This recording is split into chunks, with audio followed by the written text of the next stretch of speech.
Olá!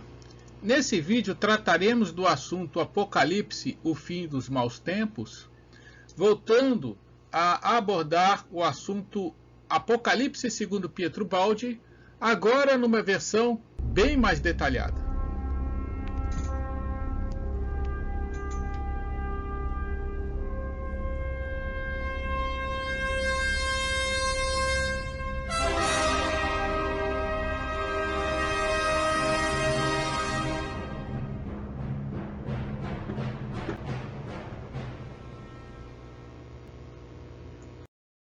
E temos que começar apresentando Pietro Baldi. Quem foi Pietro Baldi?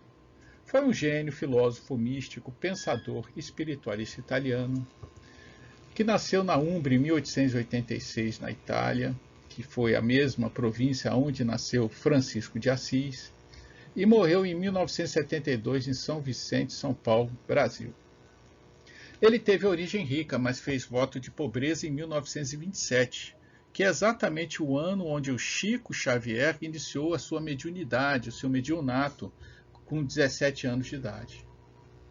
Teve 24 obras publicadas, sendo a mais famosa a Grande Síntese, aonde o próprio nome indica, ele conseguiu fazer uma síntese primorosa entre ciência e religião, agradando aos dois lados, inclusive chegando ao requinte de prever elementos novos na tabela periódica, que tinha relativamente quase um pouco mais da metade dos elementos que tem hoje, e o raciocínio dele, por extrapolação da lógica da criação do universo que ele estabeleceu no livro, ele permitiu fazer essas previsões com muito acerto. Radicou-se no Brasil em 1951 e teve homenagens de pessoas famosas. O Albert Einstein tem uma carta em que ele se dirige a ele elogiando seu trabalho. Augusto dos Anjos não foi bem contemporâneo dele, mas fez grandes elogios ao seu trabalho. Ernesto Bosano, filósofo famoso da Itália, espiritualista também, que também teceu muitos elogios ao seu pensamento lógico, rigoroso, filosófico e espiritualista ao mesmo tempo. Emmanuel, o grande guia de Chico Xavier, teceu elogios rasgados. Ele chegou a dizer, por exemplo, que Pietro Baldi falava das esferas elevadas do plano superior, da onde ele mesmo provém. E o Chico Xavier também elogiava ele abertamente, andavam juntos, eram grandes amigos. E Chico Xavier dizia que só não psicografava o Pietro Baldi desencarnado porque Pietro Baldi era um gênio. E ele não conseguia psicografar gênios. E tem mais uma informação muito importante sobre as encarnações de Pietro Baldi, que dão a base para usarmos ele como referência em detrimento de vários, muitos respeitáveis, claro, mas preferimos ele para tratarmos a questão do Apocalipse. É que, segundo o livro de Francisco de Assis, de Miramês, psicografia de João Nunes Maia, João Evangelista, quando estava recebendo na ilha de Patmos a mensagem divina do Apocalipse, o livro sagrado que fechou a Bíblia, havia ao lado dele Pátios, um jovem que foi discípulo de João Evangelista, mas que não foi citado na Bíblia porque não era o caso. A missão do final dos tempos, da mensagem do final dos tempos, não permitia a citação dele. Ele apenas acompanhava, escrevia alguma coisa, testemunhava a parte física do fenômeno e conversava abertamente com João Evangelista a respeito desse e de outros assuntos. E esse jovem que acompanhou devotadamente João Evangelista em toda a sua saga de Patmos e depois mais adiante, como está no livro, ele foi a reencarnação de Pietro Ubaldi. Pietro Baldi, exatamente, portanto, esteve na ilha e testemunhou, ou conversou, ou foi um dos mais próximos seres vivos a acompanhar a revelação divina do Apocalipse. E diga-se de passagem, João Evangelista logo em seguida reencarnou como São Francisco de Assis e veio Patmos reencarnar ao lado de Francisco de Assis como Frei Leão.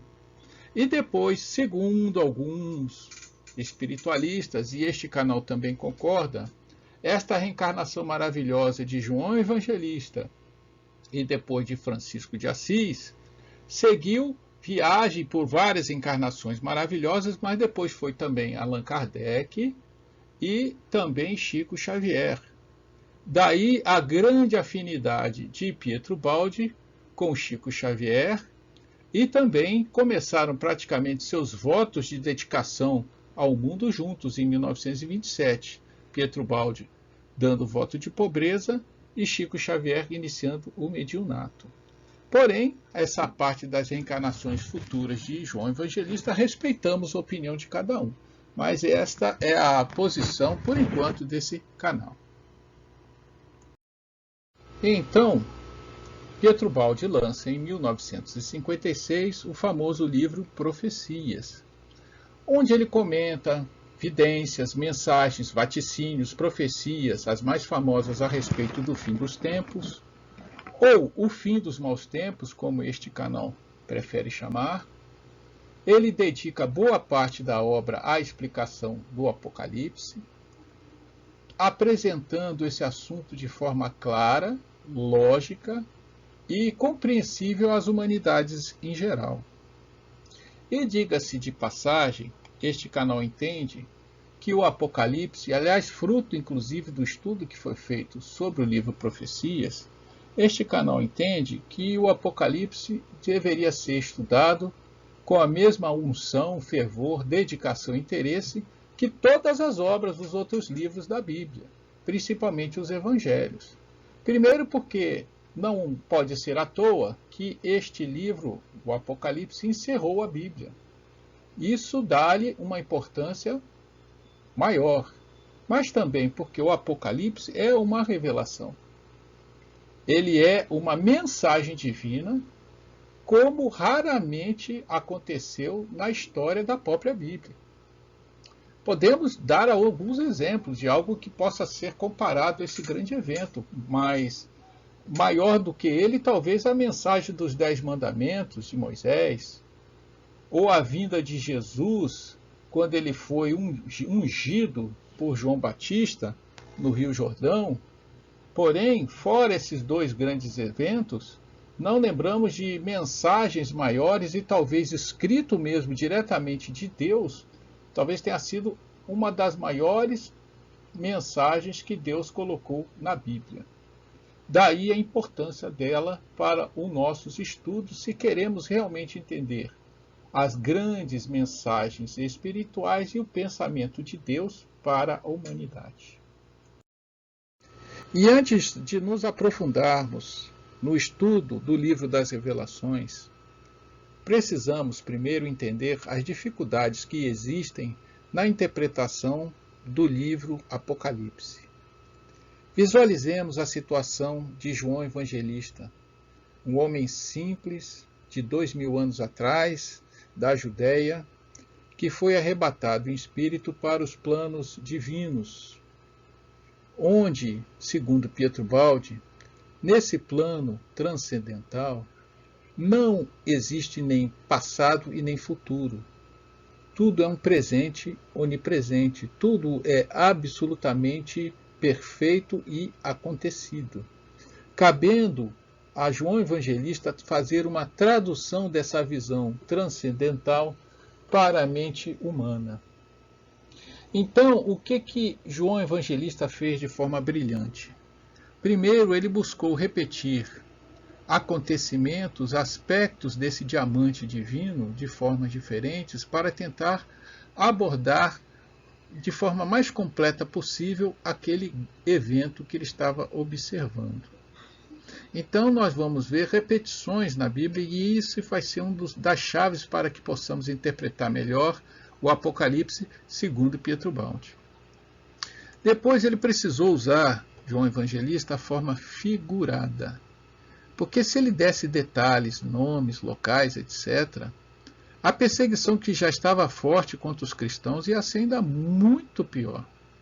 Além disso, as pessoas más, os poderosos, iam usar essas informações para oprimir e explorar ainda mais o povo. não iria dar o resultado desejado. Além disso, ele não poderia dar datas.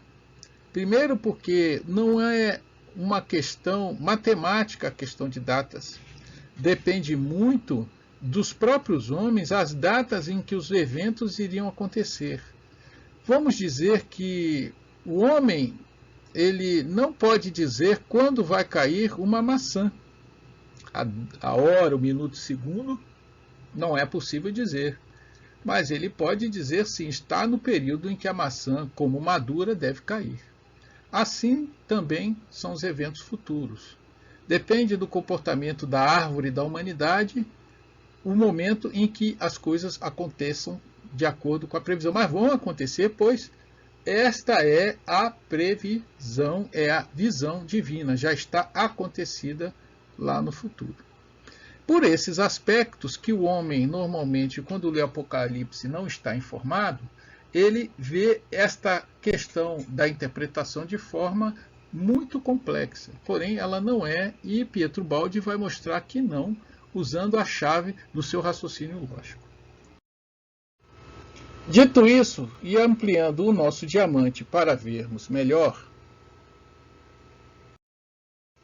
Pietro Baldi utilizará países para identificar seres e aspectos do livro das Revelações.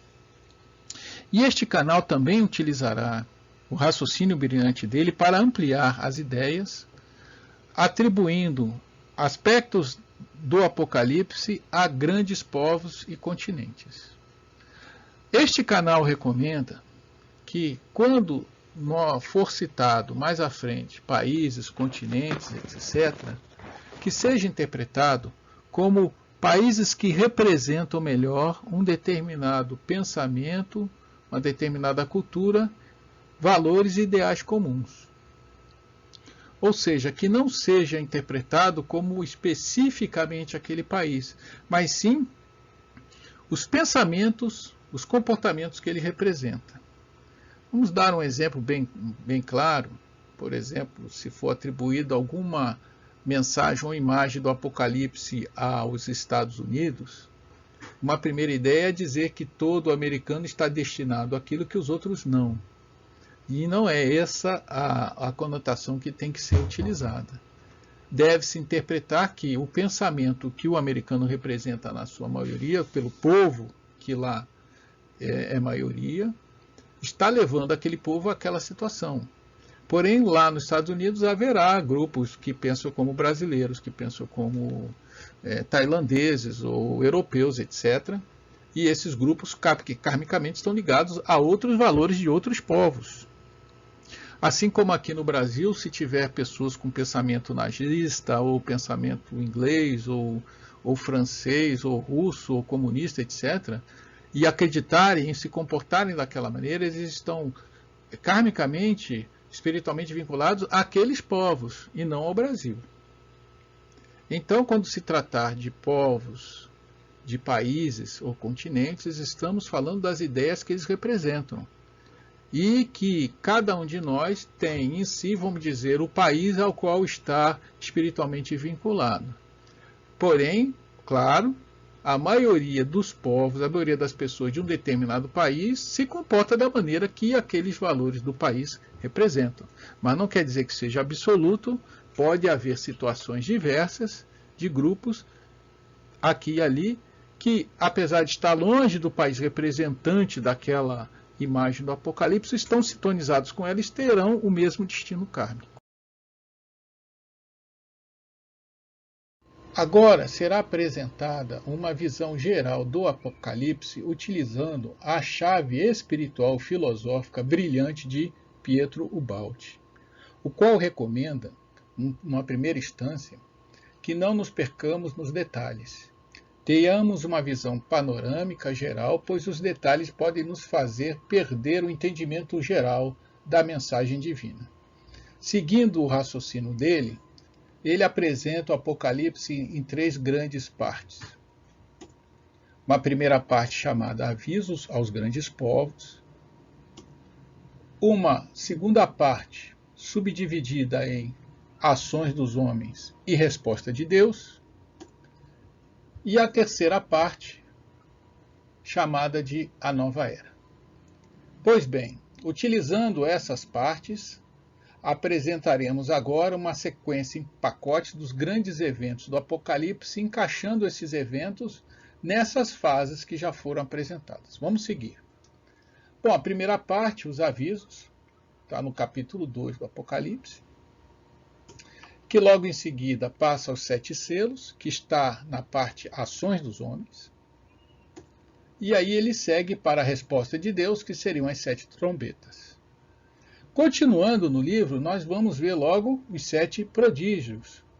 E os 7 prodígios vão dar resposta às 7 taças. Estamos seguindo o Apocalipse, como se estivéssemos lendo em grandes pacotes. Depois temos a besta e a prostituta, seguido de a queda da Babilônia. Depois temos um grande evento onde tudo está conjunto, que é o cavaleiro do cavalo branco e as 2 bestas, num evento só, apresentando tanto o ser maligno como a resposta divina. E em seguida temos os 1000 anos do dragão preso e os 1000 anos da batalha final. E por fim, temos a Nova Jerusalém. Notem que no pacote Ações dos Homens, os 7 selos, os 7 prodígios, a besta e a prostituta, etc., fazem parte das ações, dos aspectos do homem, o que o homem fez ou tem feito. E em seguida, temos a resposta divina, todas elas claramente descritas, como se fosse, como já apresentamos, um grande prisma, onde foram dados aspectos diferentes de um mesmo evento.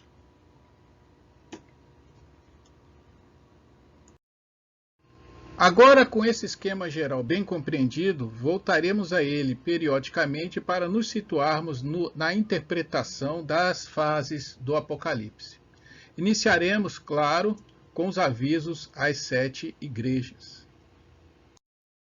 que são as famosas 7 igrejas da Ásia Menor, que Pietro Baldi explica que, na verdade, não está se dirigindo Deus a um pequeno povo da Ásia Antiga, e sim aos grandes povos da humanidade, aos grandes continentes. E este canal, utilizando o raciocínio de Pietro Baldi, pois Pietro Baldi não relacionou as cartas a nenhum continente. Porém, este canal vai apresentar uma ideia, uma proposta de ligação das cartas a determinados continentes, já reconhecendo eventuais erros e também aceitando as críticas que eventualmente possa ter sobre a atribuição de um continente a uma carta, etc. Porém, é uma maneira de exercitar o raciocínio e interpretar as mensagens sagradas, aproveitando essas lições profundas que, obviamente, os avisos não foram à toa. Eles têm que ser aproveitados e bem entendidos, principalmente agora, no fim dos maus tempos.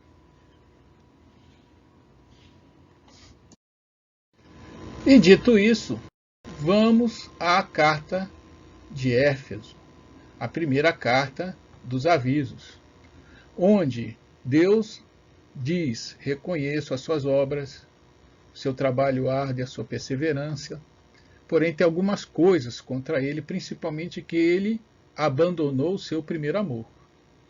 Então, ele também coloca uma adoração indevida a determinados grupos pecadores. Nós avaliamos esta situação como um povo que era bom, porém se desviou. E o canal propõe que seja eventualmente a Ásia, claro, não é a Ásia toda.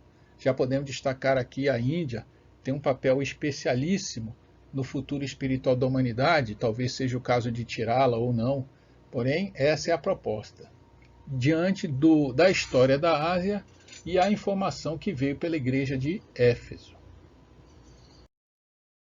Na segunda carta, Deus se dirige à igreja de Esmirna, dizendo que conhece as aflições daquele povo, a sua pobreza, porém afirma que eles são ricos, conhece as blasfêmias daqueles que se dizem judeus, mas não são, que na verdade servem à sinagoga de Satanás.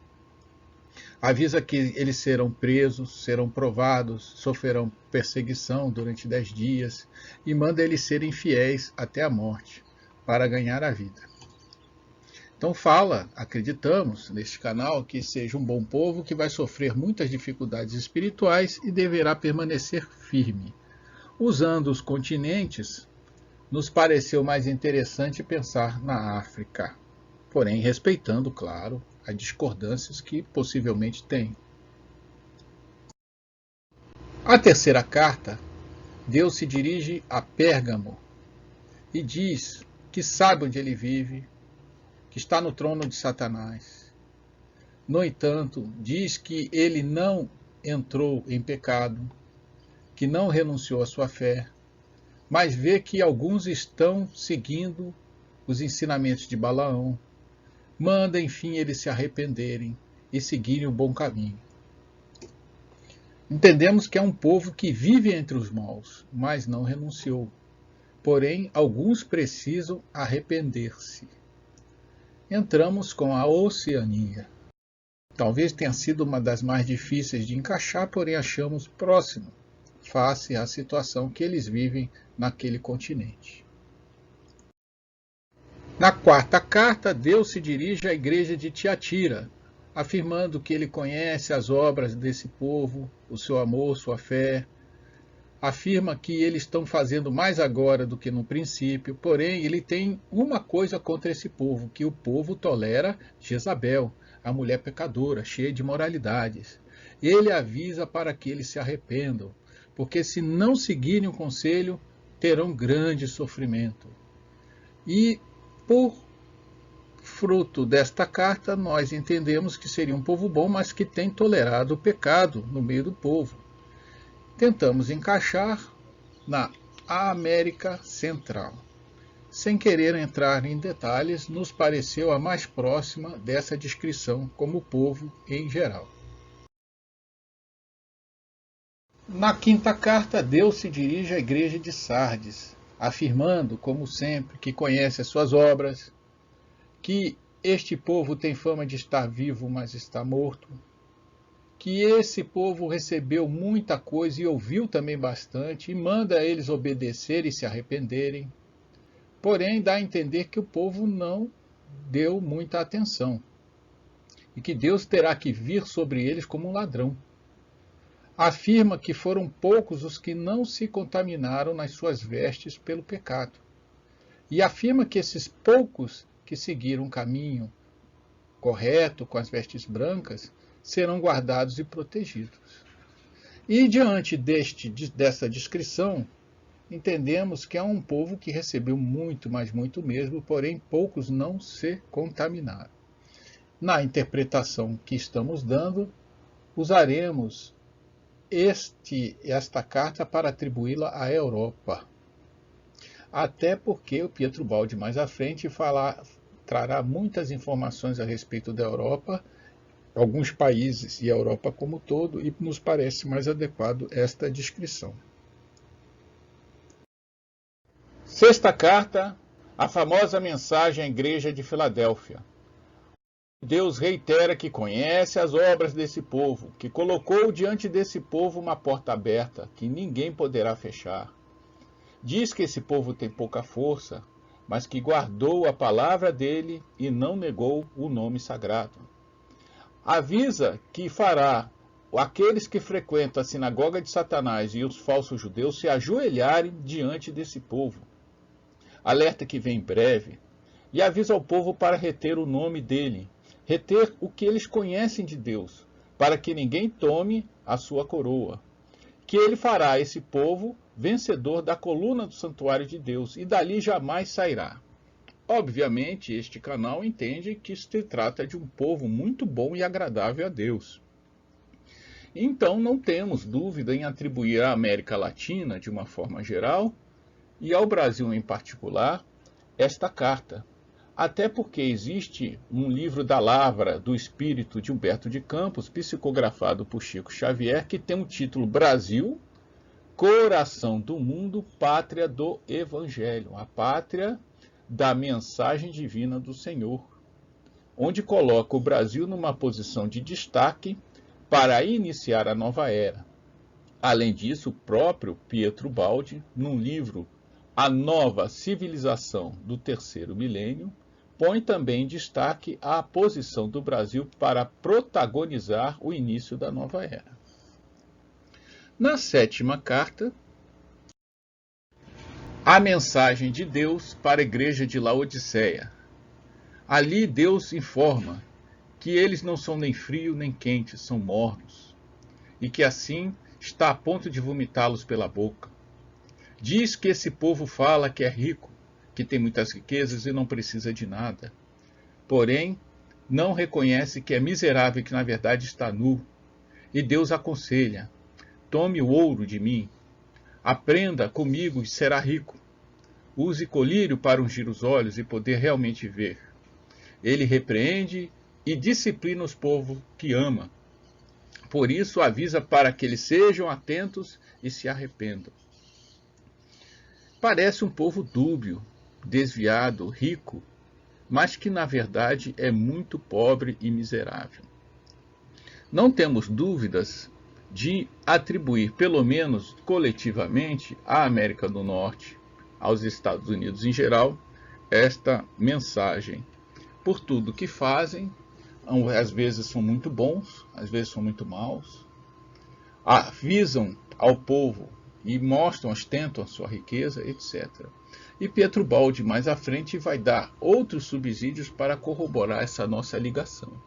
E estamos aqui concluindo a parte dos avisos, mas reiterando que estamos na parte da ligação com os povos apenas fazendo inferências e que nem Pietro Baldi chegou a esse detalhe.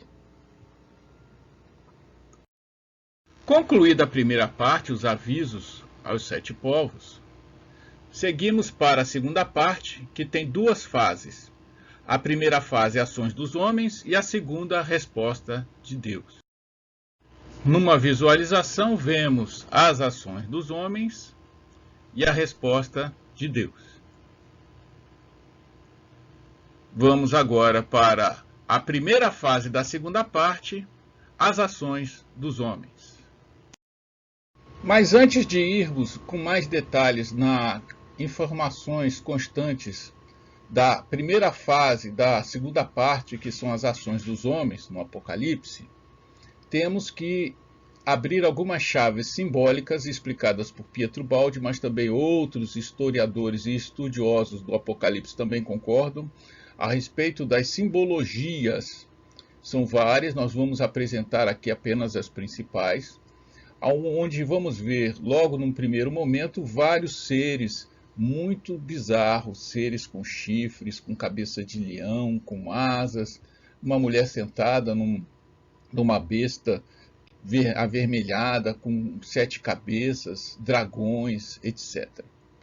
Todos esses seres, de uma forma geral, claro, representam no mundo os homens com suas ações perversas, a sua ganância, a sua indiferença, crueldade, a ânsia pelo poder, a cobiça e etc. Veremos também muitas referências ao número 7, que significa número perfeito, ciclo completo, processo inteiro realizado. Como, por exemplo, vemos a obra divina da luz branca, cujos espectros dão as 7 cores do arco-íris. Temos na energia sonora as 7 notas musicais, as 7 fases da lua e por aí vai. E o 7, como não é divisível, ele só pode ser composto na sua metade mais possível em 4 e 3. E o 4 e 3 são números também de altíssimo significado que, multiplicados, dão 12. Daí vem os 12 meses do ano. E temos outras referências ao 12, como os 12 apóstolos e por aí vai. Temos também, por exemplo, o caso das pirâmides do Egito, que tem a sua base de 4 lados, né? Um quadrado de 4 lados, por 3, que é o triângulo. Também uma referência à importância do 12, mesmo antes da era dos judeus. E significa sempre tempo, quantidade, grupo, estrutura perfeita. Por isso, voltando aos apóstolos, a referência ao 12 mostra que ali é um grupo perfeito realizado, e por aí vai. E 12 vezes 12, já que 12 é um grupo perfeito, 12 vezes 12 dá o significado de multidão, seleção, equipe, uma quantidade muito grande de pessoas perfeitamente selecionada. Então vemos que, na verdade, não há números em seu significado concreto. Os números também possuem seu significado, a sua simbologia numerológica. Não devemos, portanto, nos amarrar em qualquer número pelo seu significado concreto, e sim pelo símbolo que ela representa. E o livro das Revelações apresentará muitas referências a dias, que significam anos, e obviamente meses são pacotes de 30 anos, isso de forma genérica, não pode ser considerado de forma absoluta.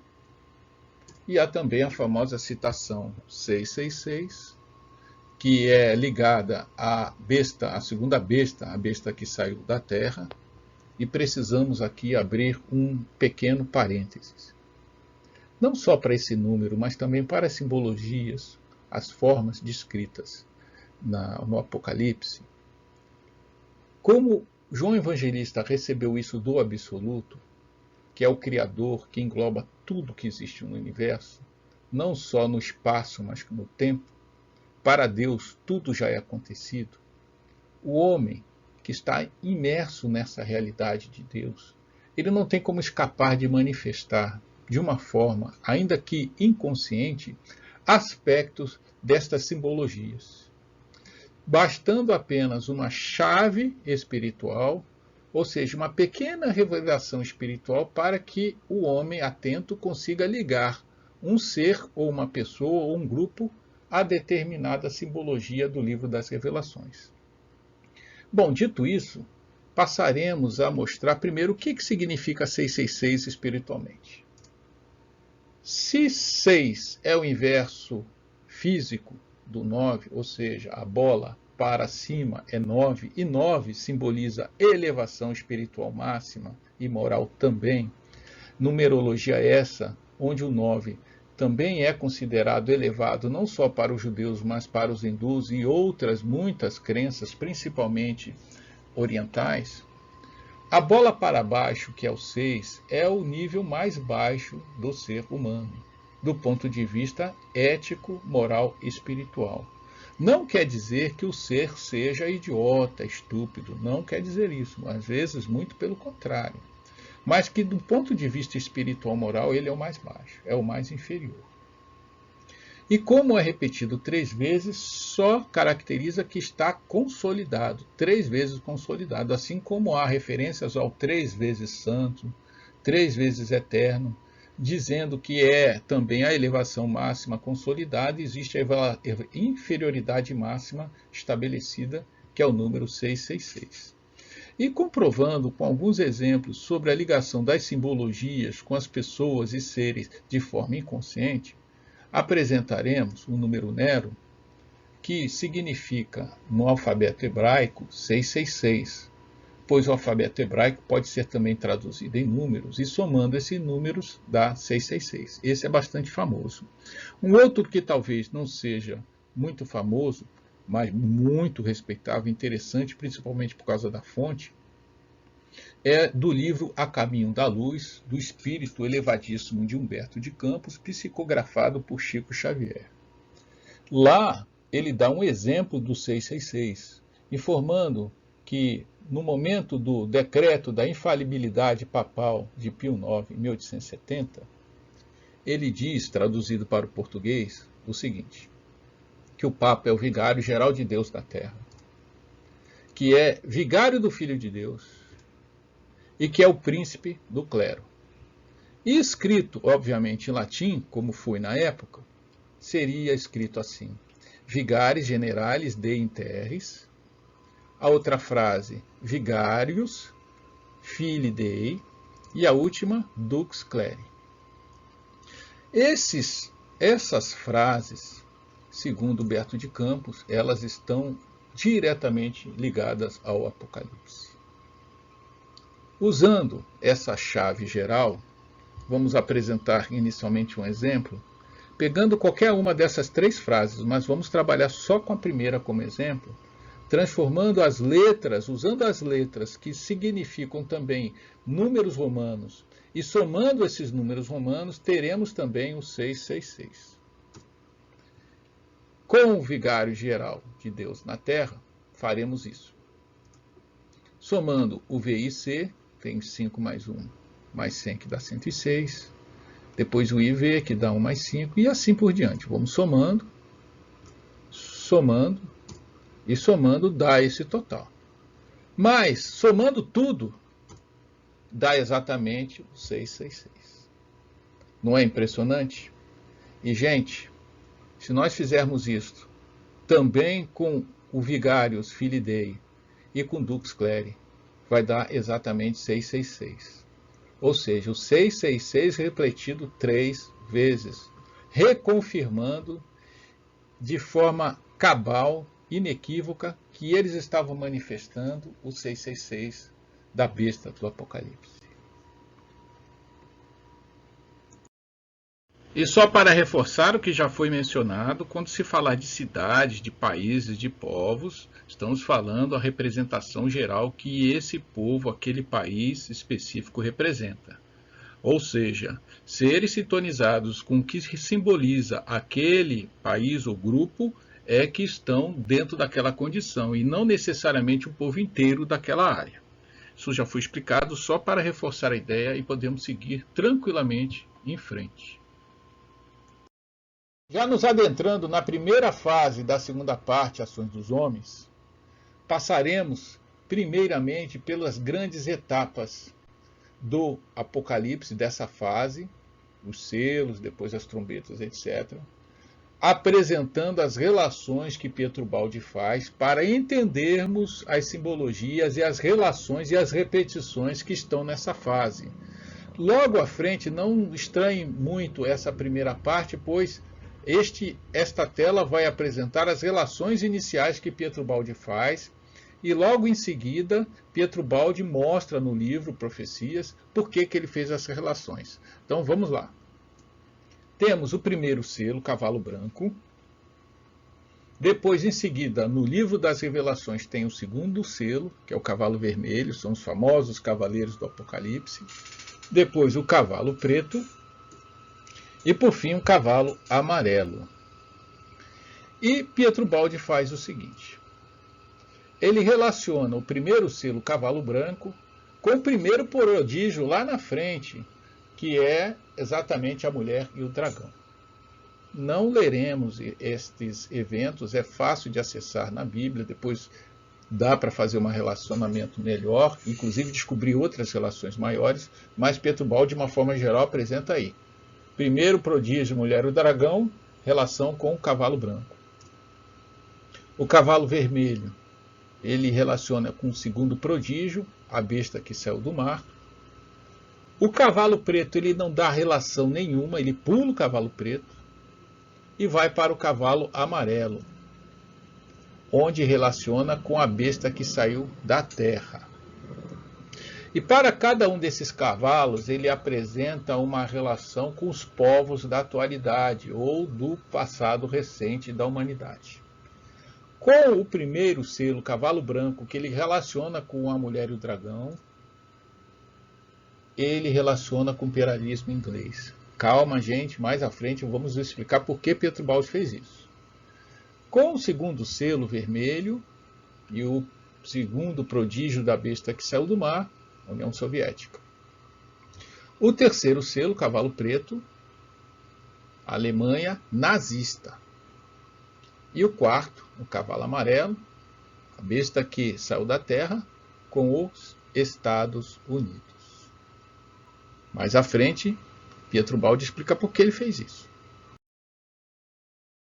E Pietro Baldi agora começa a explicar por que ele fez esse relacionamento, começando com o imperialismo inglês, que ele relacionou com o cavalo branco e com a mulher e o dragão. Ele começa explicando que o dragão é um ser ardiloso, que se arrasta como uma serpente, ele é astuto, matreiro, que são atributos muito ligados ao imperialismo inglês da história. E não há como discordar disso. Ele também comenta o aspecto do materialismo, da animalidade que simboliza o dragão. A animalidade não é aquela que nós entendemos normalmente.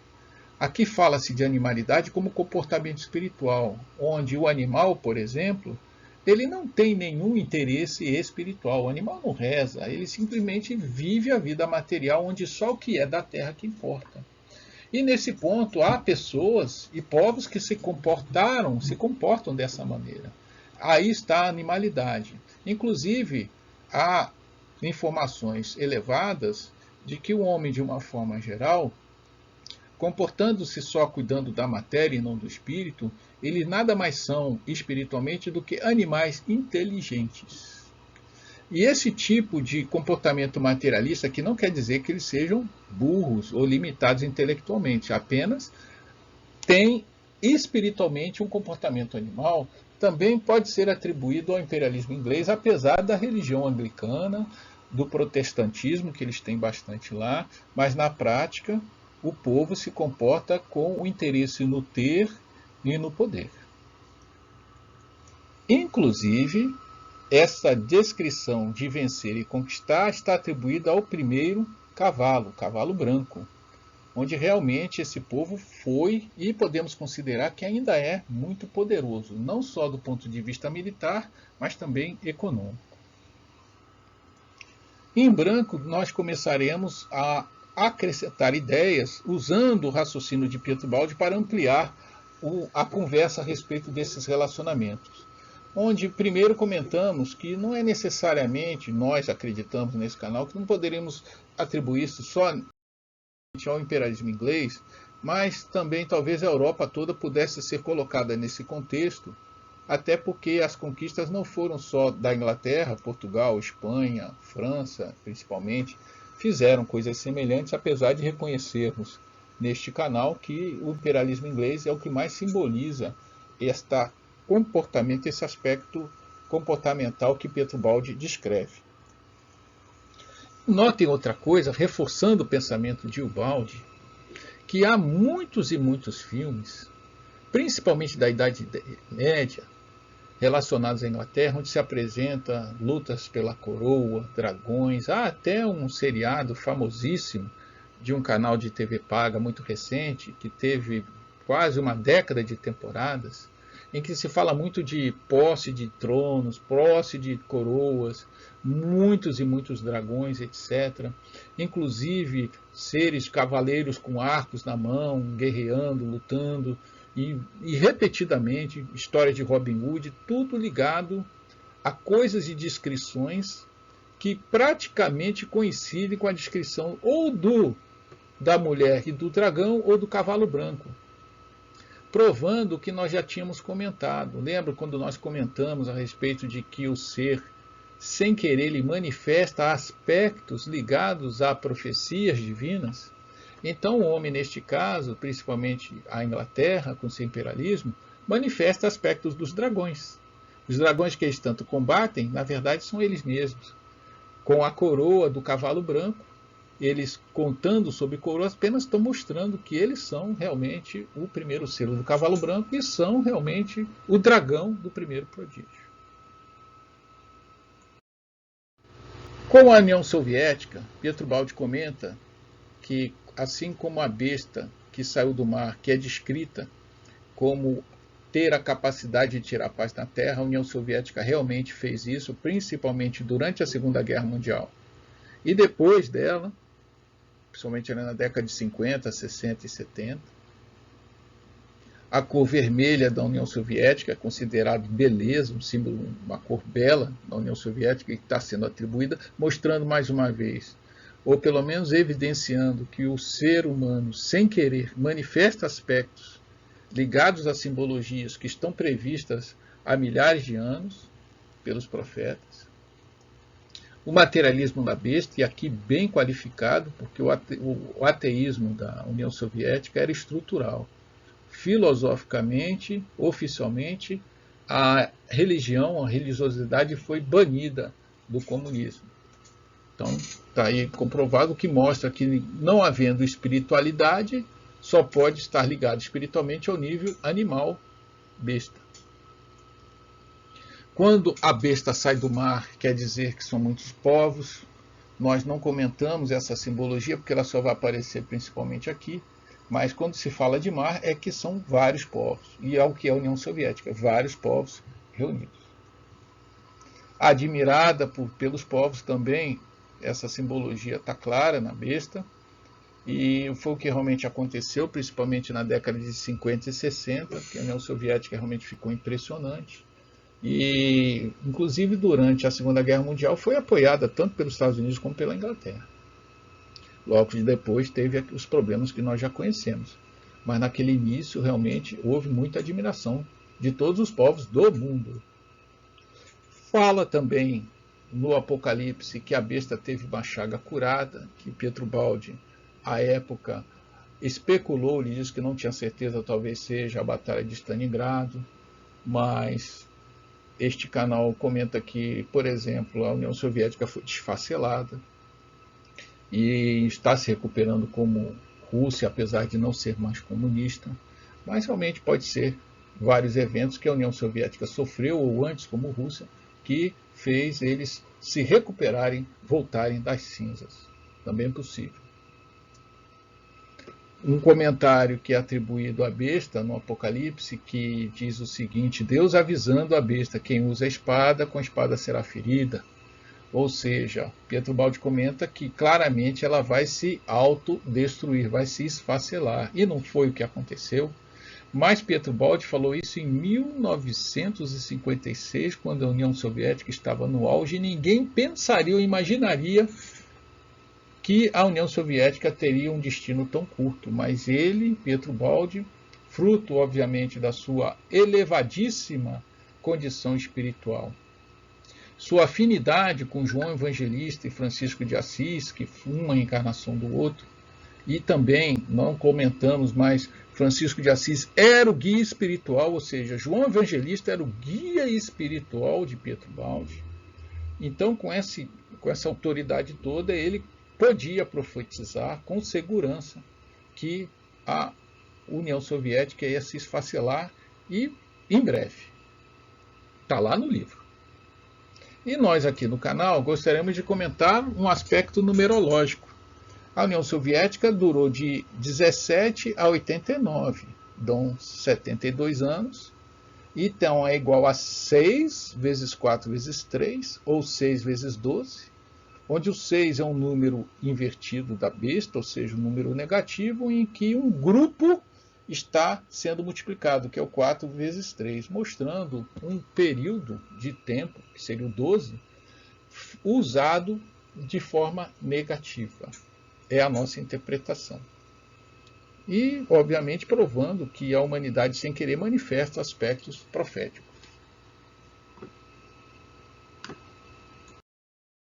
Com relação à Alemanha nazista, que Pietro Baldi só relaciona ao terceiro selo, Cavalo Preto, ele comenta o seguinte, que realmente, assim como o Cavalo Preto fala indiretamente de escassez de alimentos, houve uma forte escassez de alimentos. Não só antes da Segunda Guerra Mundial, mas também um pouco depois, onde houve muita miséria naquele país.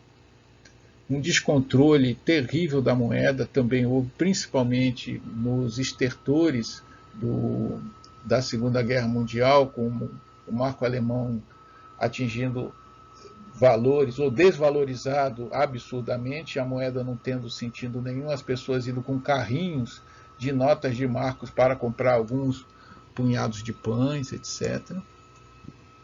Fala da cor negra dos países do eixo, os países que se aliaram, e a Alemanha em particular, usavam o negro como seu símbolo, mostrando mais uma vez o que está sendo reiteradamente comentado, que sem consciência o ser se atribui ou se liga a certas simbologias do livro profético das revelações. E ele diz que não há prodígio para o terceiro selo porque o cavalo negro desapareceu rapidamente da política do mundo. Então não é considerado prodígio porque ele surgiu e logo acabou.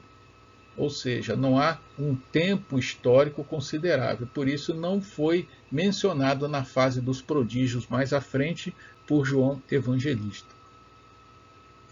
E nós nesse canal, impressionados com a simbologia dos símbolos, dos números, podemos destacar que a Alemanha nazista manifestou-se como guerra de 39 a 45, exatamente o número inferior de 6 anos.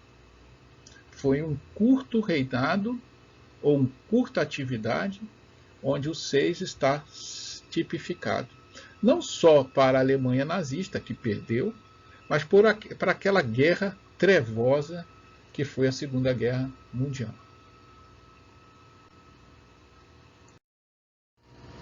E quanto aos Estados Unidos, Pietro Baldi atribui o quarto selo, o cavalo amarelo, e o terceiro prodígio, que é a besta que saiu da terra.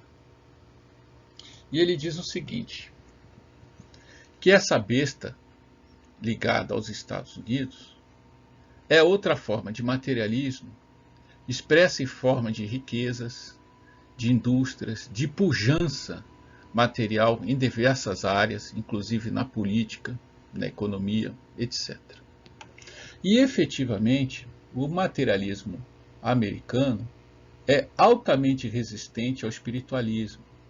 Alguns exemplos são os esforços que o espiritualismo teve de ingressar sem sucesso na mente e nos corações do povo americano.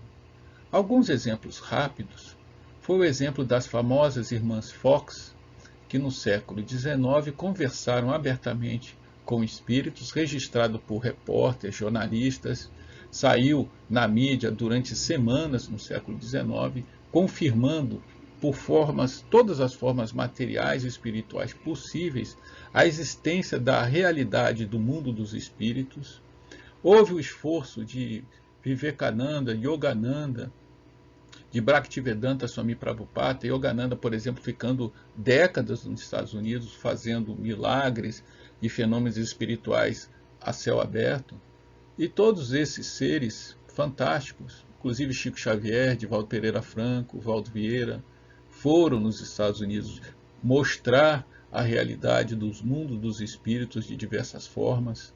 E nenhum desses esforços teve fruto considerável. O povo continuou, de uma forma geral, altamente materializado, mostrando que a força que essa besta tem na área material também faz resistência enorme à espiritualidade, de uma forma geral, claro. A profecia diz que a besta terá o chifre do cordeiro, mas não é o cordeiro. E é o que realmente acontece, onde o povo americano, com a sua cristandade voltada para o protestantismo, e os pastores protestantes sendo os mais ricos, as igrejas mais poderosas economicamente, são as igrejas protestantes americanas. Ora, isso é uma contradição com relação ao mestre iniciador dessa religião, Jesus, que dizia para não se acumular nada na terra, porque ela é passageira. Condenava o rico dizendo que era mais fácil um camelo passar por um buraco de uma agulha do que o rico ir para o reino dos céus. Falava, ai de vós ricos que têm seus gozos na terra, e assim por diante. Porém, contradizendo tudo isso, os pastores e as igrejas protestantes acumulam bens na terra o tempo incessantemente. Contradizendo, ou seja, confirmando que efetivamente eles terão o chifre do cordeiro, ou seja, irão às igrejas, cantarão, louvarão hinos, rezarão, mas as suas atitudes não vão confirmar as mensagens do Mestre, serão o contrário. Chifre do cordeiro, mas não são de Deus. E a profecia vai mais fundo, diz que a besta falará como o dragão, que Pietro Baldi explica que é o Império Britânico. E efetivamente os Estados Unidos falam a língua do Império Britânico. Aliás, foi colonizada pelo Império Britânico. Falam inglês. Assim como o Império Britânico e os Estados Unidos falam a mesma língua, o dragão e a besta que saiu da Terra falam exatamente a mesma língua. Impressionante. E diz a profecia que a besta mostrava o seu poder diante da primeira besta, que Pietro Baldi explica que é a União Soviética. Realmente, os Estados Unidos exibiu seu poder material, sua capacidade bélica, militar, sua capacidade aeroespacial diante da primeira besta, a União Soviética, que buscou concorrer com ela em várias áreas, até na área esportiva. E esse gasto aeroespacial, militar, etc., em detrimento do bem-estar do seu próprio povo, gerou a bancarrota da União Soviética, porém fruto do exibicionismo, vamos assim dizer, entre aspas, do poderio americano. Mais uma profecia que encaixa perfeitamente. E essa também, que também nos impressiona muito, diz que a besta fará prodígios grandiosos até fazer descer fogo do céu. E o que aconteceu exatamente com Hiroshima e Nagasaki ao final da Segunda Guerra Mundial, em 1945? Os Estados Unidos fez descer 2 poderosas bombas atômicas nessas cidades japonesas. E isso nada mais é do que fazer efetivamente descer o fogo do céu. E os Estados Unidos também exibe uma capacidade impressionante de destruir o mundo dezenas de vezes com seu artefato nuclear. E, mais uma vez, eles realmente fizeram e fazem prodígios grandiosos. Conquistaram a Lua, têm praticamente um planejamento de chegar a Marte até o final dessa década, foram até o fundo do mar, desenvolveram tecnologias na área aeronáutica, praticamente prédios inteiros voadores, são capazes de prodígios tecnológicos fantásticos, os computadores, a televisão, o celular, o smartphone, carros que praticamente andam sozinhos, inteligentíssimos e por aí vai. Confirmando seus prodígios e a capacidade de descer fogo do céu como uma descrição perfeita dos Estados Unidos. E mais uma descrição que Pietro Baldi destaca é a previsão de João Evangelista de que ninguém vai poder comprar ou vender nada sem ter o nome e o número da besta na mão e na testa. Pietro Baldi explica que isso é exatamente o dólar, que realmente o mundo inteiro depende do dólar para fazer comércio a nível internacional. E também vários países usam o dólar como moeda corrente.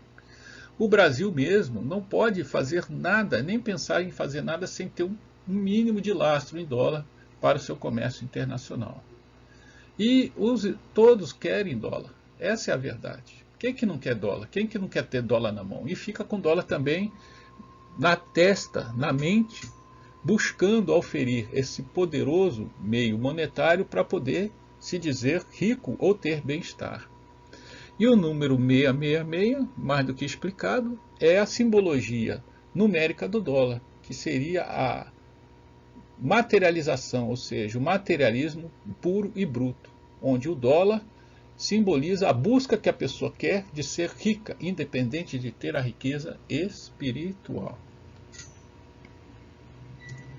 E este canal, gostaria de acrescentar mais algumas informações. Segundo espiritualistas diversos, em particular Divaldo Pereira Franco, os americanos nada mais são do que a reencarnação do Império Romano.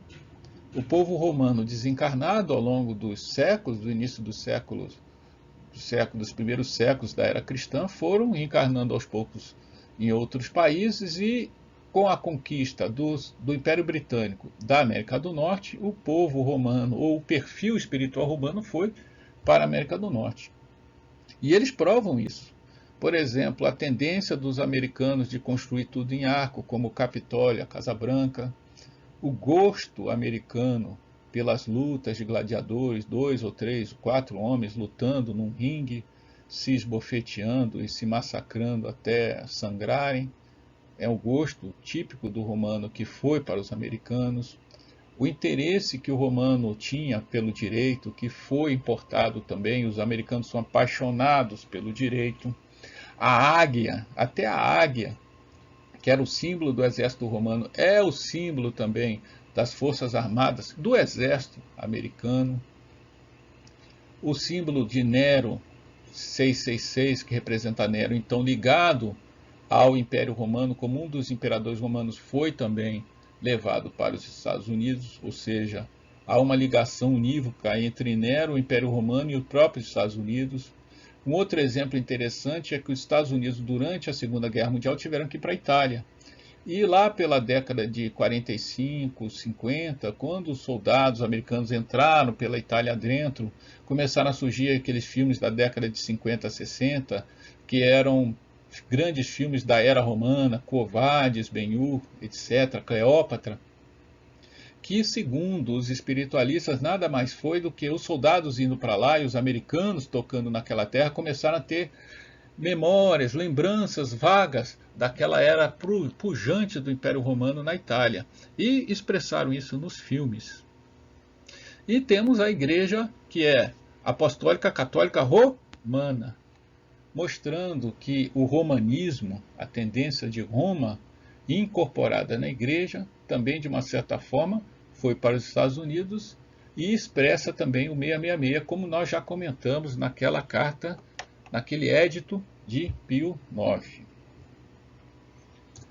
E por último, nós queremos mostrar o capitalismo. Os Estados Unidos é a capital, é o berço, é a mãe, seria o líder capitalista do mundo.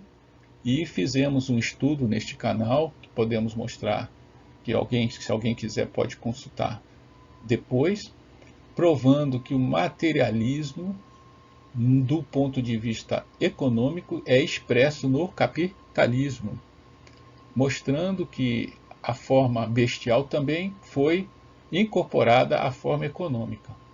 Ou seja, o capitalismo nada mais é do que um egoísmo puro e claro, onde o ter, o obter, o concentrar é que importa. Nada importa mais, não importa que haverá mais pobres, que as pessoas serão prejudicadas, que os trabalhadores serão explorados, isso não interessa. O importante é o vencedor e o resto é perdedor e paciência.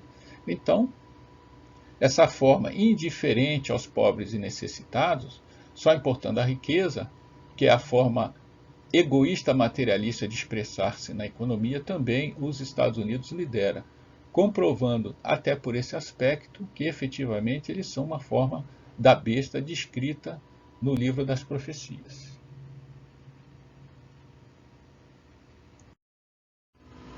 E aproveitando o brilhante pensamento de Pietro Baldi, podemos ligar os 4 selos e os 4 prodígios como ações dos homens a alguns outros capítulos mais à frente do Apocalipse.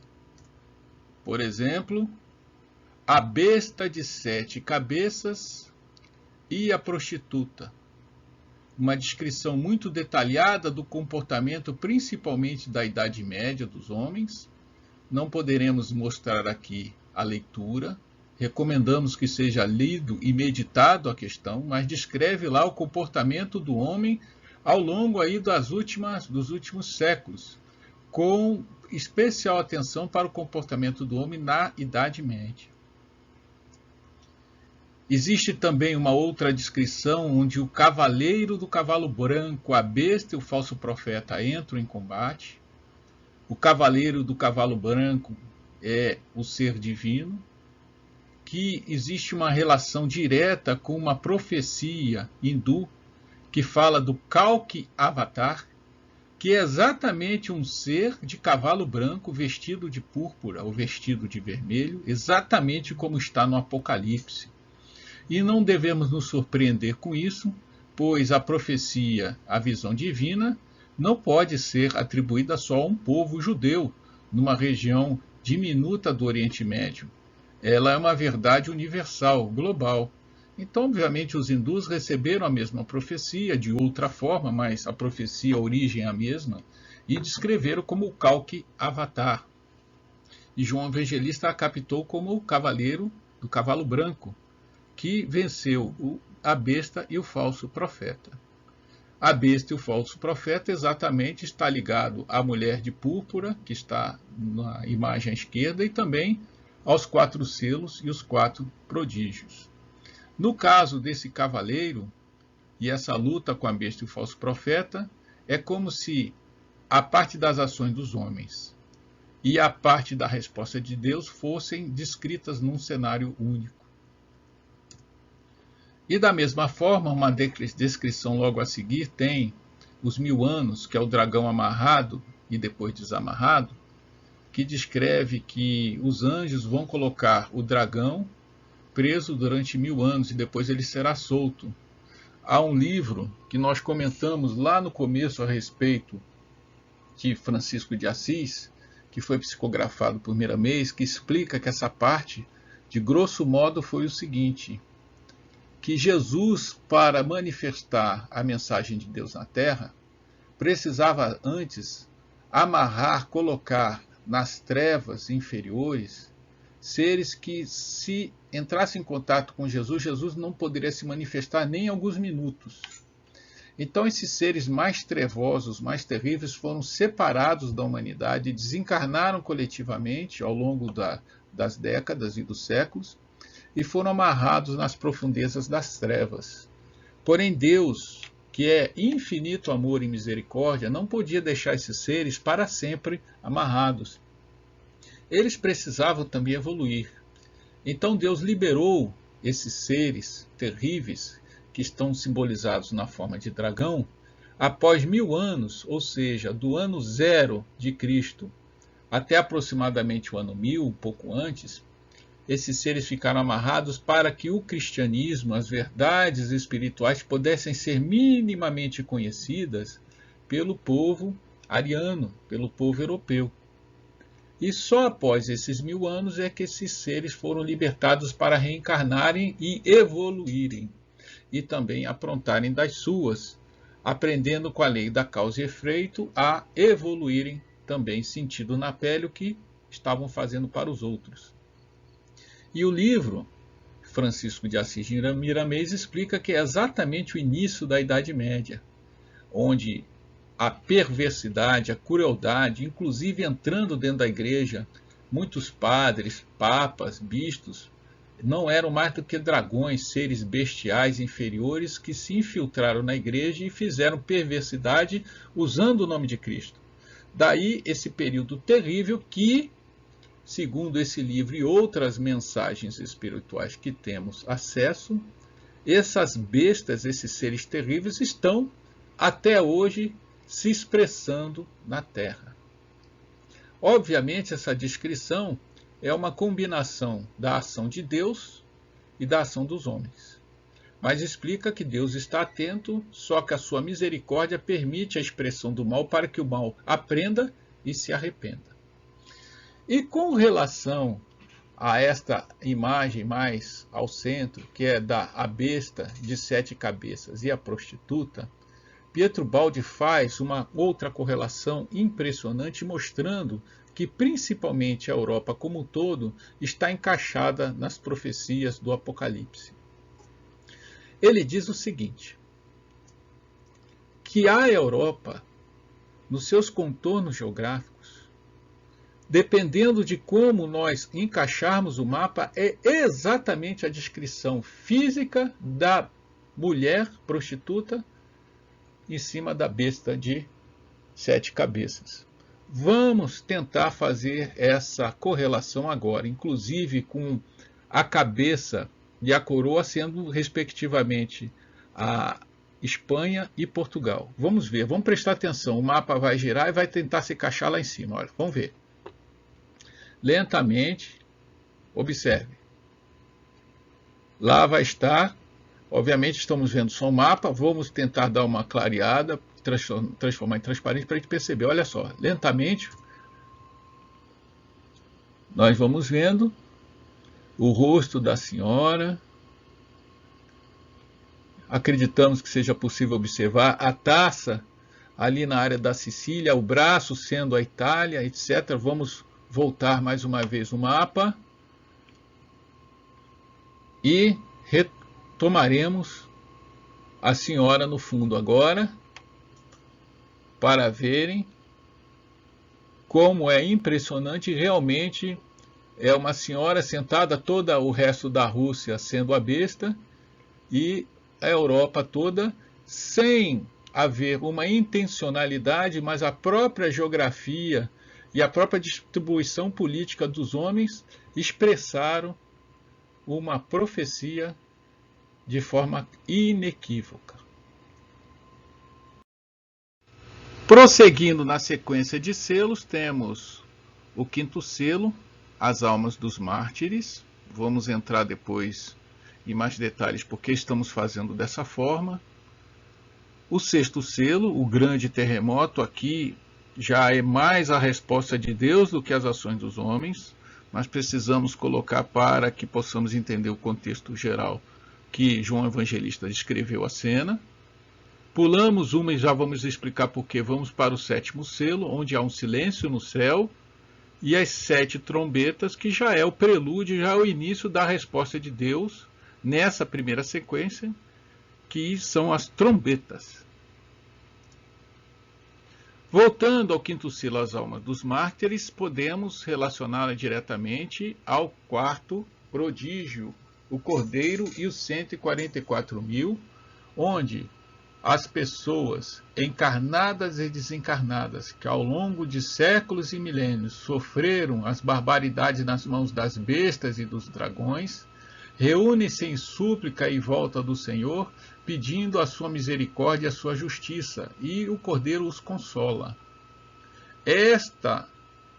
Este evento pode ser relacionado diretamente aos 144.000 que aparecem entre o terremoto no sexto selo e o sétimo selo, que são o início das trombetas, provando mais uma vez que os dois eventos, tanto a sequência de selos como a sequência de prodígios, tratam do mesmo evento, do mesmo acontecimento, de ângulos diferentes. Vamos em frente. E a partir daí, chegamos ao fim das ações dos homens, explicado de forma geral, e passaremos para a resposta de Deus. Então, temos a segunda parte, ações dos homens e resposta de Deus, e mais especificamente a segunda fase, resposta de Deus, começa agora. Essa segunda fase é um motivo pelo qual as pessoas têm muito medo do termo Apocalipse, relacionando Apocalipse com o fim do mundo. Nada mais injusto. Porque, na verdade, podemos entender essa fase como uma pessoa que mora numa casa que está num estado terrível. Teto caindo, parede também toda arrebentada, cheia de cupim, cheia de infiltração para todo lado. E que chega alguém falando, nós vamos fazer uma reforma. E nessa reforma tem uma fase inevitável, que é a desconstrução. O teto vai ter que ser arrancado, as paredes derrubadas, o piso vai ter que ser revirado todinho para ser colocado novo, etc. Quem chegar na casa e ver essa desconstrução, a destruição toda, vai ficar apavorado, vai dizer, a casa do meu vizinho está sendo arrebentada, estão destruindo a casa do meu colega. Não, pelo contrário. Quem vê o projeto, olhar o engenheiro do lado com o projeto na mão, vai entender, vai sorrir, falar, nossa, que maravilha, vai estar numa casa nova, vai estar numa casa renovada, vai dar habitabilidade à pessoa que está morando lá dentro.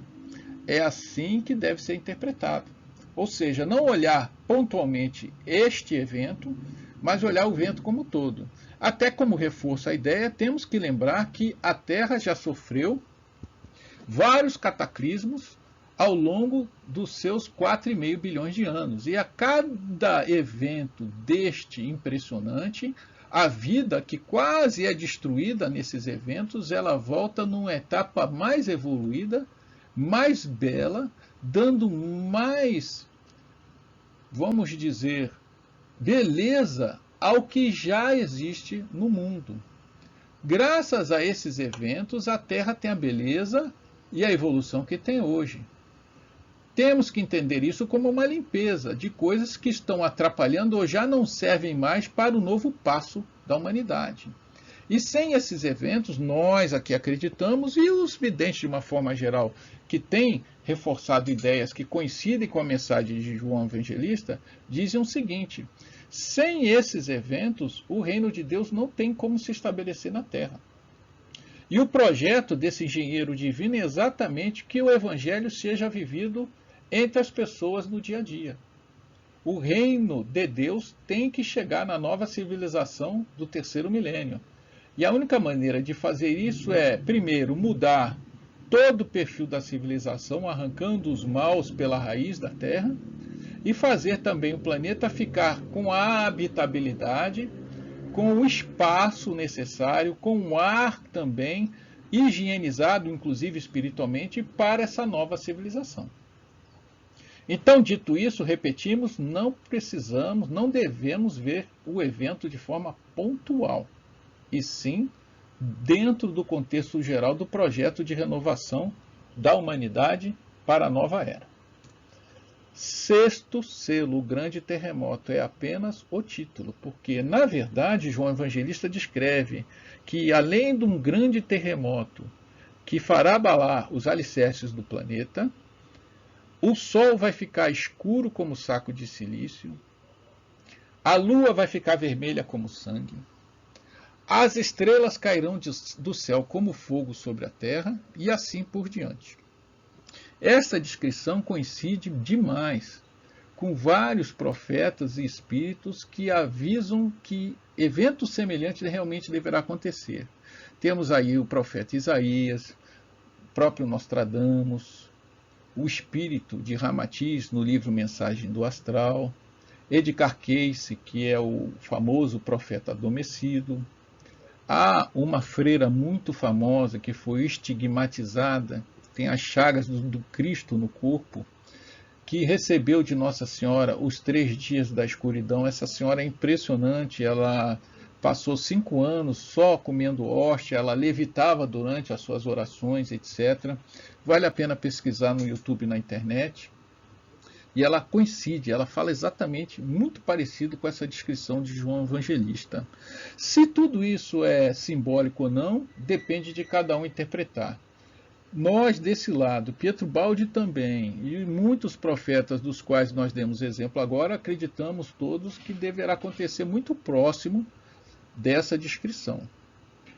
Obviamente, o espírito de Ramatiz fala bastante sobre isso. Se o homem se arrepender, se ele tomar uma decisão positiva, pode ser que nada disso, como essa descrição que nós estamos vendo agora e as outras que veremos depois, aconteça. Deus pode dar uma trégua, um intervalo, ou então simplesmente tirar essa parte do Apocalipse do destino da humanidade. Apesar de nós entendermos que, ao contrário, o homem está totalmente indiferente às mensagens desse livro profético, que não foi colocado à toa como aviso aos homens. Então, vamos em frente. Sétimo selo, silêncio no céu, as 7 trombetas. No silêncio do céu, João Evangelista fala de um silêncio de meia hora, que Pietro Baldi comenta como possivelmente algo em torno de 50 anos, de intervalo sem mensagens, aproximadamente de 1950 a 2000. E, efetivamente, as mensagens, principalmente relativas à grande transformação, minguaram bastante. Quase não se fala disso nos meios espíritas, nas reuniões mediúnicas, até porque, ao longo desses 2000 anos, o que mais houve foram mensagens e avisos alertas à humanidade. Assim como houve avisos para os povos judeus durante a época de Noé, ou na captura dos judeus pelos babilônicos, pelos egípcios, e outros profetas também avisaram muito ao povo de Israel, o povo não se arrependeu, acabou sofrendo muito, mas não foi por falta de aviso. Sodoma e Gomorra também foi avisada. Aqui nesse evento temos uma quantidade ainda muito maior de avisos ao longo da história, e o homem teima em não se arrepender. E o silêncio é necessário como preparativo para os anjos lançarem as 7 trombetas, que é a resposta de Deus. Esta descrição guarda a relação direta com os 7 anjos e as 7 taças. Na sequência à direita que temos comentado a respeito dos 7 prodígios. Então, assim como os 7 selos estão para os 7 prodígios, as 7 trombetas, que é a resposta de Deus, estão para as 7 taças. São apenas formas diferentes de descrever o mesmo evento. E como a mensagem de João Evangelista não é linear, como já comentamos, naquela imagem do diamante, seguindo para o 5º prodígio, temos os 3 anjos atuando na queda da Babilônia. Babilônia, claro, só pode ser essa civilização toda globalizada, multicultural, mas também cheia de erros e pecados ao longo da sua história. Ao 6º prodígio, onde as foices e a colheita da terra, ou seja, a terra é ceifada, e há a separação do joio e do trigo, dos bons e dos maus. Cabalmente profetizado, inclusive, pelo próprio Jesus em Mateus 24 e 25. E o 7º prodígio é o mar de vidro, onde é descrita uma cena de um belíssimo mar de vidro, onde os anjos louvam o sucesso do projeto do Senhor.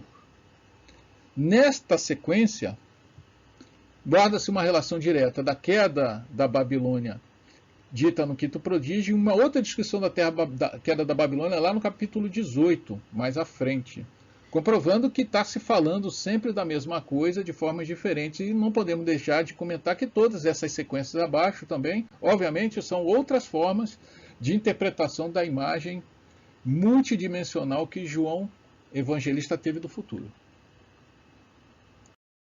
Então, na sequência, seguindo novamente as ações dos homens pelos selos, temos as trombetas. Primeira trombeta, fogo sobre a terra. Segunda trombeta, fogo sobre o mar. Terceira, fogo sobre os rios e fontes. Quarta trombeta, feridos o sol e os céus. A interpretação são das mais variadas.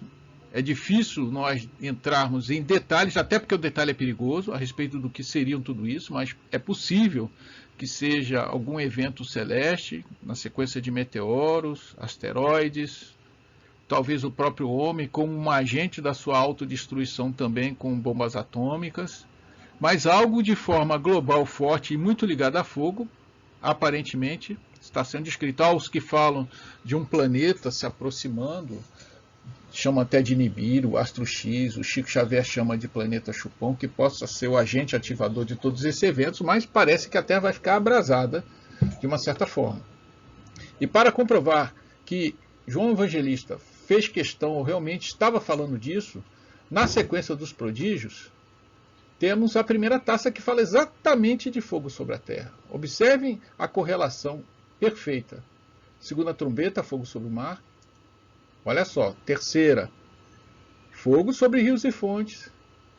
E de uma forma diferente, na quarta taça fala o sol queima os homens.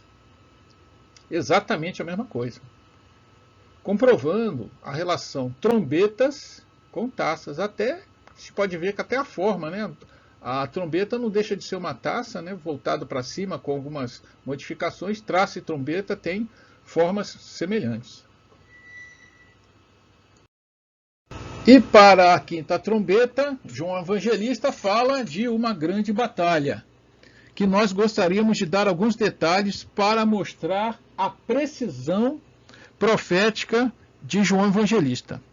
Ele diz, por exemplo, que de um poço de fumo, de fumaça, sairão gafanhotos prontos para a batalha, e que nas suas cabeças haverão rosto de homens. Os seus corpos serão vestidos com uma couraça forte de ferro, que ele fará estrondo, que serão semelhantes a carros puxados por muitos cavalos, que as suas caudas, semelhantes às caudas dos escorpiões, lançarão terríveis aguilhões, prontos para destruir, fazer mal ao homem durante 5 meses. Gente, que descrição impressionante. Só essa, e tem outras lá que vale a pena ler, mas nos parece que um ser como um gafanhoto fazendo esse estrondo todo e com a cabeça de homem nos parece muito com o helicóptero de ataque usado no Oriente Médio, nas guerras do Golfo, chamado Apache, onde ele realmente tem uma forma de gafanhoto, faz um estrondo incrível, a sua cabeça, aparece a cabeça do piloto realmente ali, e ele realmente lança aguilhões, que são os famosos foguetes Hellfire, com grau de letalidade impressionante. Para um homem simples, de 2000 anos atrás, que não conhecia sequer a máquina a vapor, fazer uma descrição tão precisa de um evento que ocorreria há milênios, só isso dá grande fidedignidade à sua profecia. E também não deixa de ser um pouco relacionado, um próprio carro de combate, o tanque de guerra, também tem uma certa semelhança, mas nos parece mais preciso descrever o Apache. Inclusive por causa do seguinte: a próxima profecia da sétima trombeta fala de uma guerra grande no rio Eufrates, que é exatamente o rio que corta Turquia, Síria e Iraque. Síria e Iraque é exatamente onde hoje há um barril de pólvora prestes a explodir.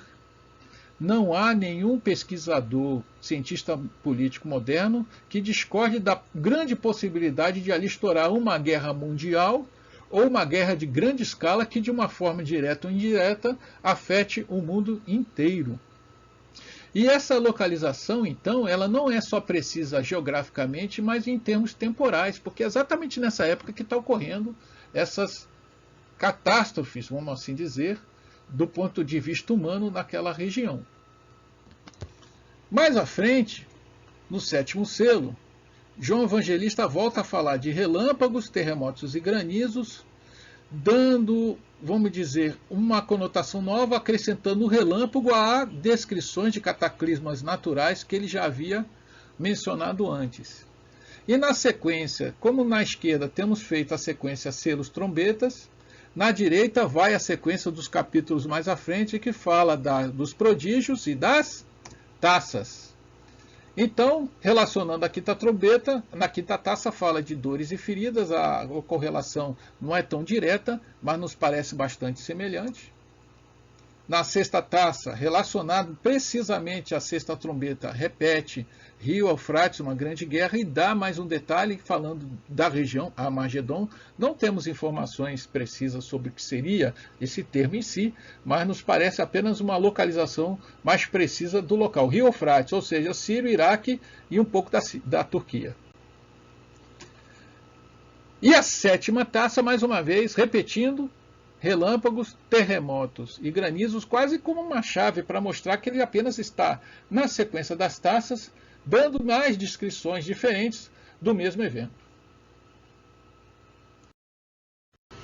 E após o profeta apresentar a saga dos homens e a resposta de Deus por meio de selos, trombetas, taças e prodígios, ele parece fazer um apanhado geral dessa segunda parte, descrevendo o cavaleiro do cavalo branco e as duas bestas, como que juntando a ação dos homens e a resposta de Deus, tudo num cenário só. Então ele descreve um ser poderosíssimo, um cavalo branco, vestido de vermelho, com uma espada na mão, uma coroa na cabeça, escoltado por um exército de anjos, e que batalha contra o dragão, uma forma de besta, prendendo esse dragão para sempre no poço, e também combate o falso profeta, expulsando-o também para o poço. E a vitória do bem desse ser maravilhoso sobre o mal. O mais interessante dessa descrição simples e direta, muito clara de toda a segunda parte, é que ela coincide exatamente, inclusive até na roupa vermelha, com uma descrição de milhares, se não dezenas de milhares de anos, dos hindus, nos Vedas, do Kalki Avatar, que é uma manifestação da divindade Vishnu, prevista para vir à Terra no fim do período Kali Yuga, que é a Era das Trevas, o fim da Era das Trevas, e para dar início à Era da Luz, onde esse ser combateria o mal, extirparia o mal da Terra por meio de uma grande limpeza, e começaria essa Era da Luz chamada Satya Yuga. E o Kalki Avatar, como manifestação de Vishnu, seria também a reencarnação de Rama e Krishna, que são divindades famosíssimas da religiosidade hindu. E o mais impressionante, para confirmar que estamos no mesmo período, é que efetivamente houve uma divindade, um ser encarnado, chamado Satya Sai Baba, encarnado em 1925 e desencarnou em 2011, onde ele efetivamente se declarou como avatar e reencarnação de Rama e de Krishna, ou seja, uma manifestação da divindade Vishnu. E claro, como qualquer ser humano, houve dúvidas, muita descrença, então ele se apresentou por meio dos seus fantásticos milagres. Onde houve, ele ressuscitou mortos como Jesus, no mínimo umas 4 ou 5 pessoas, se não mais, materializava objetos a céu aberto, à luz do dia. Ele conseguia estar em vários lugares ao mesmo tempo, e os milagres eram incessantes e diários durante no mínimo umas 7 décadas. Alguns desses milagres foram registrados num livro muito famoso chamado Sai Baba, O Homem dos Milagres, de Howard Murphy, onde ele registra os principais milagres relatados, não só que ele testemunhou, mas de pessoas muito sérias que conviveram com Satya Sai Baba. E o mais interessante disso tudo é que, como ele foi contemporâneo nosso, há muita coisa também no YouTube, há vários sites no mundo inteiro. Aqui no Brasil há uma organização, uma fundação, que coleciona não só os seus milagres, mas principalmente a sua profunda sabedoria, que há uma coincidência absoluta com as verdades espirituais, que são emanadas das religiões do mundo, as principais. Inclusive ele cita muito Cristo. Há também uma sabedoria profunda, multimilenar, que exala do seu pensamento, muito, muito, muito interessante. E não só isso, houve testemunho de um ser muito sério, palestrante espírita, Divaldo Pereira Franco, famosíssimo no seio da doutrina espírita, que foi ele mesmo, na década de 80, lá visitar Satya Sai Baba com o professor Hermógenes e testemunhou vários milagres. E ele, como médium, viu também a imensa aura e o poder espiritual desse ser. Inclusive, a própria Joana de Ângeles descrevendo do ponto de vista espiritual outros fenômenos que não eram visíveis ao ser humano, corroborando a grandiosidade desta alma que foi um presente divino para o planeta. Tudo isso para confirmar que efetivamente, como Satya Sai Baba ele mesmo diz, ele veio terminar com a Era das Trevas e iniciar a Era da Luz. Obviamente, estamos aqui apresentando um aspecto de outras religiões para confirmar um aviso dado pelo Evangelho ou pelo livro das Revelações.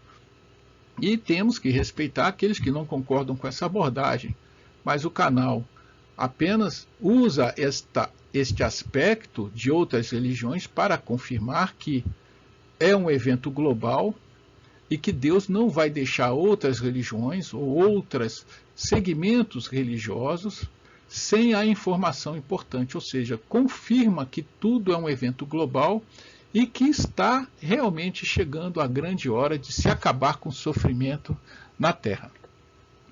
E, continuando, o cavaleiro do cavalo branco e as duas bestas coincide nas suas descrições de forma mais geral, não há detalhes de coincidência, mas no geral coincide com o capítulo 20, onde há a batalha, 1000 anos de batalha e o juízo final. E para a conclusão do trabalho, temos a nova era, a terceira parte, o estabelecimento do reino de Deus, a Nova Jerusalém. Numa imagem, a nova era, a nova civilização se estabelece na Terra. E na conclusão do plano divino, o profeta descreve a Nova Jerusalém como uma cidade radiante, toda ela de pedras preciosas, com 12 portas que representam os 12 apóstolos ou as 12 tribos de Israel, onde a cidade não há mais dor, não há sofrimento, as bestas, os falsos profetas e os dragões são expulsos da terra, a paz, o amor, a tolerância e a fraternidade estão estabelecidas de forma definitiva no planeta. A fome, guerra e todas as dores que o homem antes vivia, testemunhava diariamente, não se conhece mais, não há mais nada disso. Há um novo céu e uma nova terra, mostrando uma clara renovação do planeta como um todo. Ou melhor dizendo, o Cristo vai se incorporar e estabelecer o seu reino no planeta. Daí o epílogo do Apocalipse dizendo: o Cristo vem. E ele repete: eis que venho sem demora, mostrando que ele vai se estabelecer. O final do projeto, como havíamos comentado, é a chegada do Senhor. Talvez não na sua forma material, ainda bem que seja possível, mas com certeza numa forma divina, instalado, vivendo e fazendo agir os corações e as mentes humanas. Ou seja, há uma garantia absoluta no Apocalipse da chegada do amor na civilização humana. E encerrando esse vídeo, com base no estudo que fizemos do Apocalipse na visão cristalina, elevadíssima de Pietro Baldi, que o livro das Revelações não tem nada de terrível, não tem nada de perigoso, muito pelo contrário, talvez seja um dos livros mais maravilhosos da Bíblia, pois apresenta a mente divina no seu projeto de estabelecer o reino de Deus entre os homens. E que, apesar de todas as dificuldades e sofrimentos que estamos passando, o Apocalipse garante que está tudo sob o controle e que estamos seguindo exatamente o plano para chegarmos ao reino da paz. Ou como o próprio Pietro Baldi diz, o Evangelho anuncia o reino de Deus, ou seja, mostra o projeto divino. E o Apocalipse é a certeza, a garantia de que este reino vai se estabelecer na Terra. Fiquemos então confiantes, aguardando a conclusão do projeto de Deus para a nossa querida humanidade.